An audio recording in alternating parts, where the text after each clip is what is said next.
In this lesson, we discuss light cache and we'll see how it works. The first thing you need to know about light cache is that it's not quite good at picking out details, and unlike Iridian's map and brute force that are more suitable as the primary GI engines, light cache is quite the opposite and it's more suitable to be used as the secondary GI engines. So in most cases, you use Iridian's map or brute force as your primary engine, and light cache is almost always the preferred choice as the secondary engine. Now let's quickly see how it works. We are in the same simple scene that we use for explaining brute force and Iridian's map. So let me open up my frame buffer and see how light cache works in theory, which is a bit different compared to the overall way that Iridian's map and brute force works. Also, in the render settings windows and in the GI tab, let's enable GI and set light cache as our primary GI engine. And that is for pure explanation, and you would rarely, for some very specific reasons, might use light cache as your primary engine. And as I mentioned, its favorite position is secondary engine. Let's set the secondary engine to none for now. Open up the light cache rollout and make sure the interface is set to expert so we can see all the parameters. Our camera is here in the scene. As light cache is a view dependent method, first tons of rays are sent out from the camera into the scene. The number of these rays is the square of light cache subdivs parameter. Now, in this case, the subdivs is 1,000, so the overall ray count will be about 1,000,000 for this scene. So whenever these rays hit a point on the surface, they create a light cache sample, and each ray will continue to bounce in the scene, and whenever they hit, they create a light cache sample.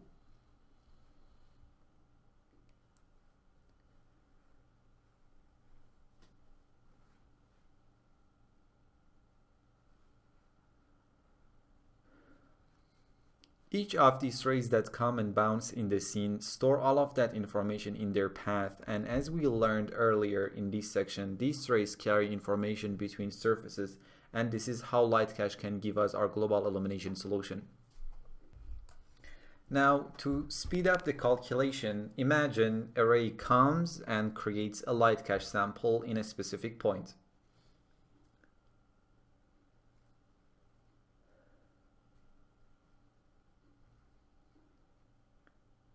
Now, if another ray comes and hits that exact same point, that ray will be killed off and the information from the existing sample will be used. The number of the bounces will be conveniently controlled by a parameter called bounces. Right now it's set to 100, so each ray can bounce up to 100 times, but obviously most rays wouldn't need that much bounce. You can go ahead and check out the previous lessons and see how light cache compares to other GI solutions in the way they work. Now let's start discussing light cache parameters. Let's render the scene and see what we get with the default parameters. As I start the render, we can see a preview of light cache calculation, and depending on your settings, it might be very quick or it might be slow.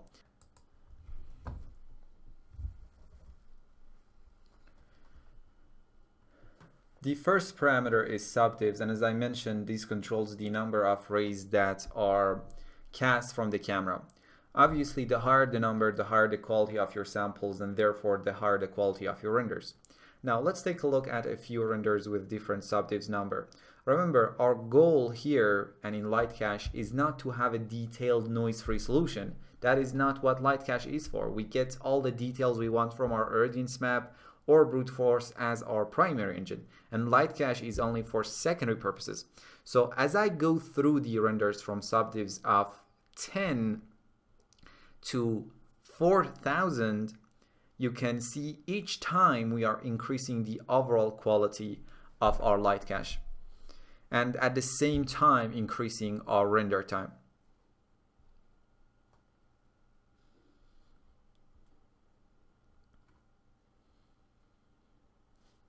Okay, now let me set the subdivs to 1500. Next, we have sample size, which controls the size of the light cache samples. The smaller this value, the more accurate and detailed the GI will be, but it also will be a bit noisier. Also, you would need more RAM when the samples are smaller. In the frame buffer, you can see how as I increase the sample size from 0.01 to 0.5, each time we get less detailed subdivision and less noise at the same time. Also, you can clearly see the individual samples as their size gets bigger.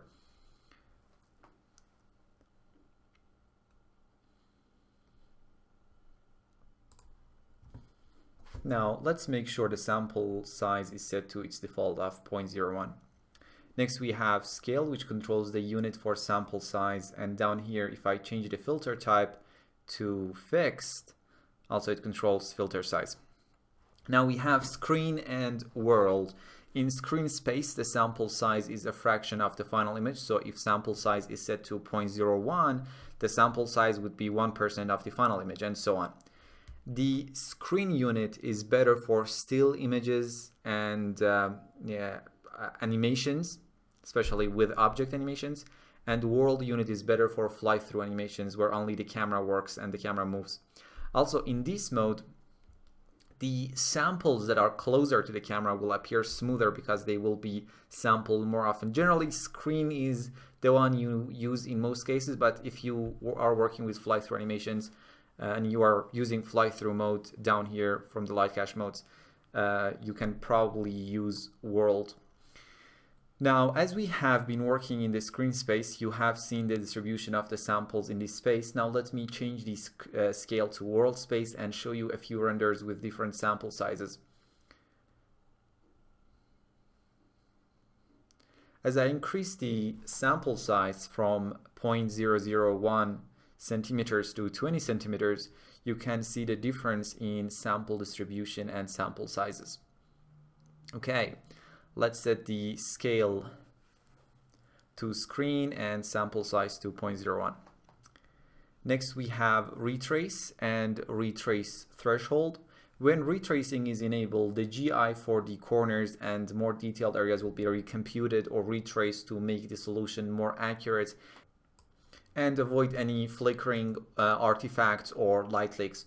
And we have used for glossy rays enabled down here. Having retrace enabled will prevent any light cache artifacts in the glossy or blurred surfaces, which we'll be talking in a moment. And the value or the retrace threshold here is the amount of retracing. Usually 2 is enough for stills and 8 for animations. I have this plane and light group, and it contains a simple plane and a bright virial light behind it. Let me unhide them and turn the light on.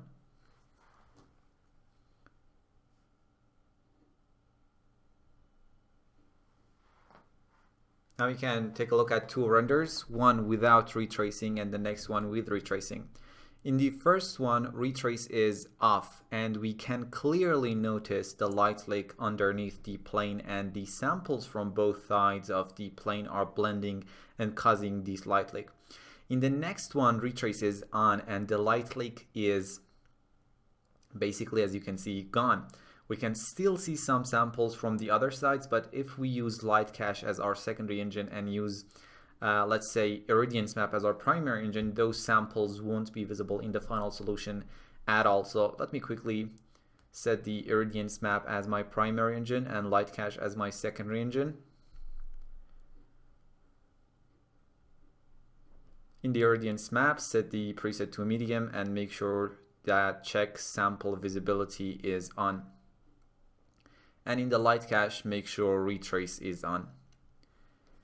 And this would be the render with these current settings. And as you can see, we don't have those very bright samples visible in the final render. Let's set our primary engine to light cache and secondary engine to none. Another useful option to avoid any light leak is leak prevention down here, and by default is set to 0.8. This option kind of works hand in hand with the retrace option, and let me show you 2 renders with light leak prevention set to 0 and 1, and in both of them we have retrace turned on. In the render with the leak prevention set to 0, as we can see, we get the light leak even though we have retrace on, and in the render with prevention set to 1, the light leak is gone. Now let's make sure the leak prevention is set to default of 0.08. Also, let me turn off the second light and hide the plane and the light group.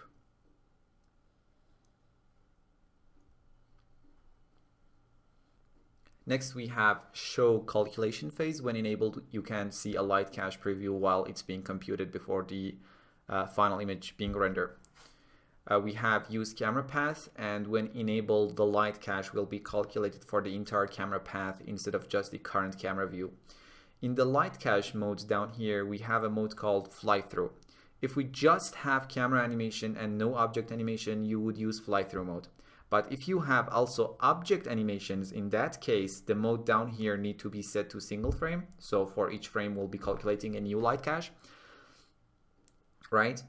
And in that situation, having use camera path on will reduce flickering in general, because the position of light cache samples on static geometries, the geometries without any animation, will be fixed during the animation.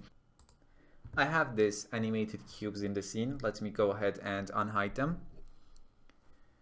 Also select the first physical camera and make sure it's the active one. As you can see, it has a simple camera animation, and also you can see these animated cubes and their dynamic motion. Now in the render settings, make sure light cache is your primary engine and set the secondary engine to none. Enable use camera path, make sure the mode is single frame. In the comment tab, enable active segment and set the very nth frame to every nth frame to 1. Okay, now let's up here enable save file. Let me go inside the render output folder for this lesson. Let me create a new folder and name it animated cubes or whatever you want. And let's save it out as PNG or whatever you like. Now let's hit the render and see what we're going to have.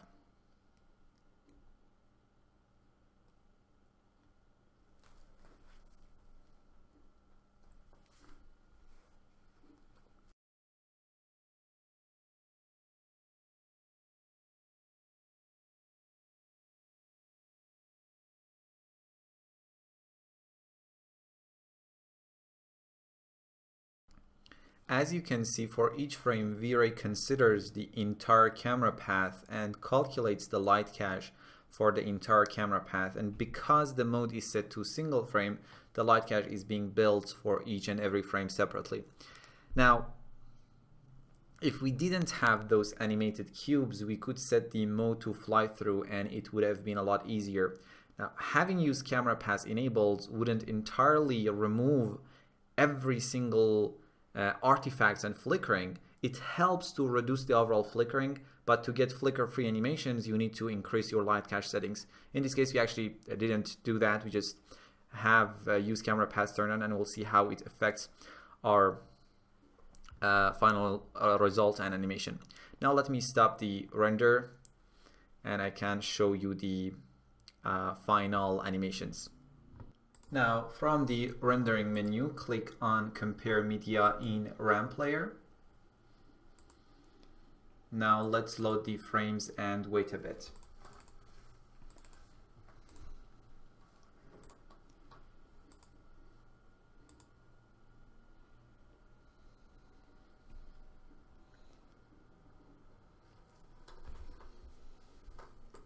Now, if I go frame by frame, you can see we still have some flickering, but it would have been a lot worse if the render was done without use camera path enabled. Actually, I have another render in which use camera path was off. Let's load that render in channel B.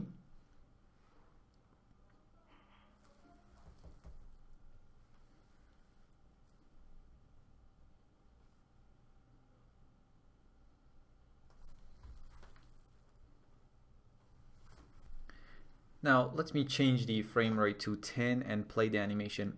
As you can see, the flickering is a lot worse in this animation. Take a look at the top of this table, for example, and every corner, and as you can see, we get tons of flickering. But in channel A, which is the render with camera path on, the flickering is a lot less compared to channel B.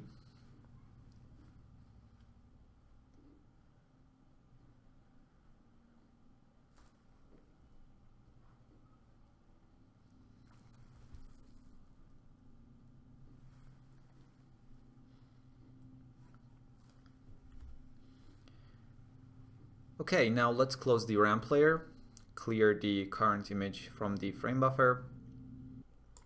In the render settings and comment tab, make sure single is active as your time output. Also disable save file. In the GI tab, let's make sure use camera path is disabled for now. Also, let me hide these cubes. Okay, now let's talk about filters. Like Irradiance map in Lightcache, the samples will be created for some points in the scene. For the points without any Lightcache samples, we need to interpolate and average the samples that are around it to get the GI solution for that particular point, right? So that's when the filter parameters comes into play. We have three filters: none, nearest, and fixed. When set to none, no filtering or interpolation is done, and the value of the closest sample to the point in question will be used for that point. It is fast, but it can give some artifacts near the detailed areas. Next, we have nearest, and it uses the closest samples to the point in question and averages their value. And the number of these close samples is being controlled by interpolation samples down here. And it's better to use this one if Lightcache is used as secondary engine, which is most of the time. Finally, we have fixed. In this mode, the value for all the samples that fall into a certain distance from the point in question will be averaged and used as the value for that point. And that distance or size is controlled by filter size down here.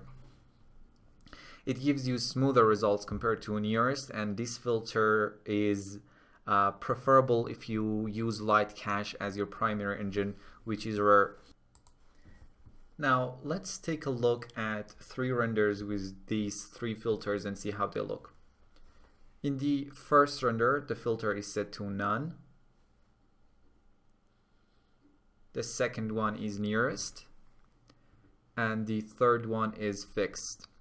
Obviously, from none to fixed, we get smoother renders. Also, if you increase the interpolation samples for the nearest method or the filter size for the fixed method, you would have smoother but less detailed renders. Now let me change the filter type to nearest again. Next, we have pre-filter, which is another type of filtering that is happening before the render, unlike the main filter that's happening during the render. And it kind of works on individual samples and makes sure that they are averaged properly, and the higher the number, the blurrier the final result and less detailed it will be. Now let me show you a few renders with different pre-filter values. As I go from 2 to 100, you can notice a slight change. We lose a bit details each time, and the overall result gets blurrier. Now let me set the render that has pre-filter of 2 as my A channel or A side, and pre-filter of 100 as my B.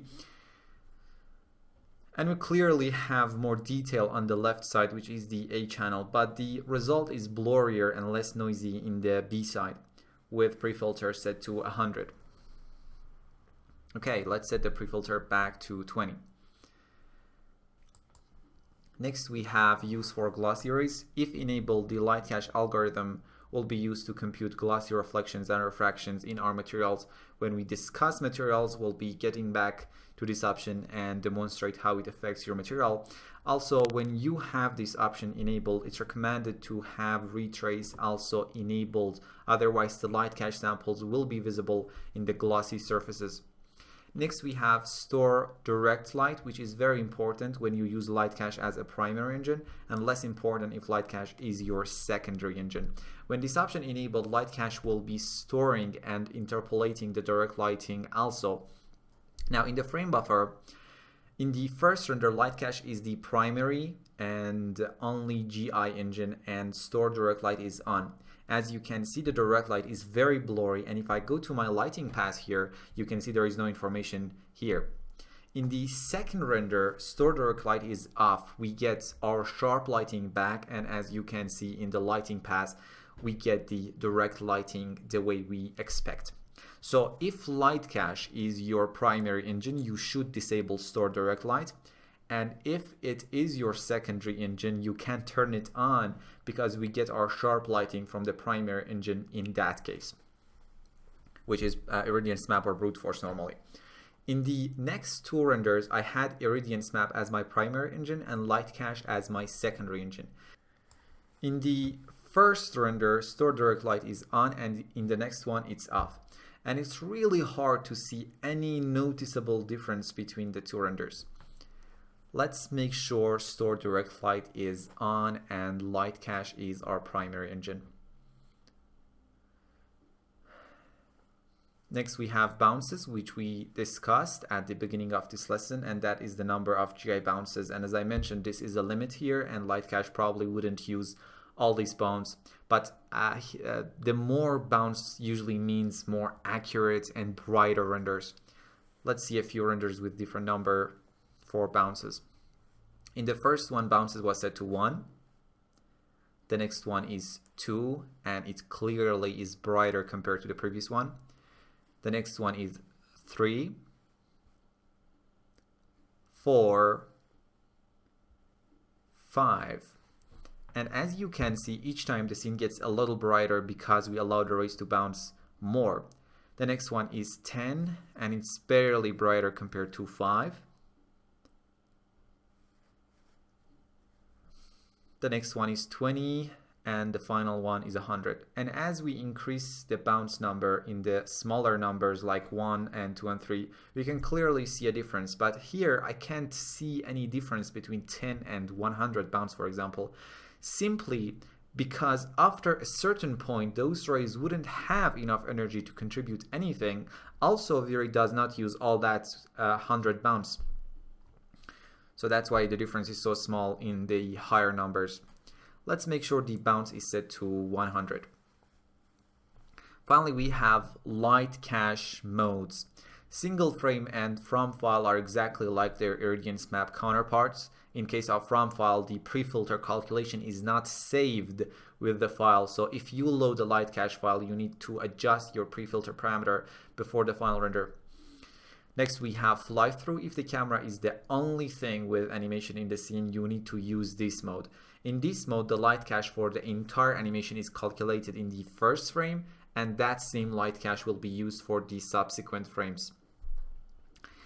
Next, we have progressive path tracing, and right now it's more for legacy purposes, honestly, as there is a better way to achieve similar results, and that is the progressive image sampler that we're going to talk about it in the next section. The way progressive path tracing works is in this mode, light cache will be used to compute the final image progressively. So we'll have the entire solution just by using light cache. Let me just increase the subdiff to something like 5000 and start the render. You need to increase the subdiff number to get a fairly clean render when using progressive path tracing. What you see is actually the final image being progressively refined using light cache, and if we wait a bit, the image will get cleaner by time.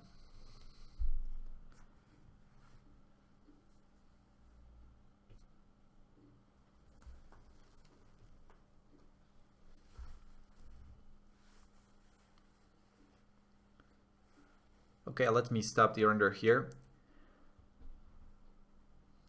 As we used light cache in our complex scene in conjunction with brute force and Iridiance Map in our previous lessons, I'm going to skip that part. Another GI engine that we have is PhotonMap, and Lightcache is derived from it and improves PhotonMap in every single way. So I wouldn't explain PhotonMap here because the Lightcache completely replaces it and improves upon it. Finally, let's sum up the strengths and weaknesses very quickly of Lightcache. First, it's very fast and gives excellent results as secondary engine. But it's not adaptive like Iridian's map, and Lightcache is computed at a fixed resolution. It has some issues with bump maps. Also, when we have motion blur enabled in our camera, we can get some inaccuracy in our renders. So that's about Lightcache, and I will see you in the next lesson.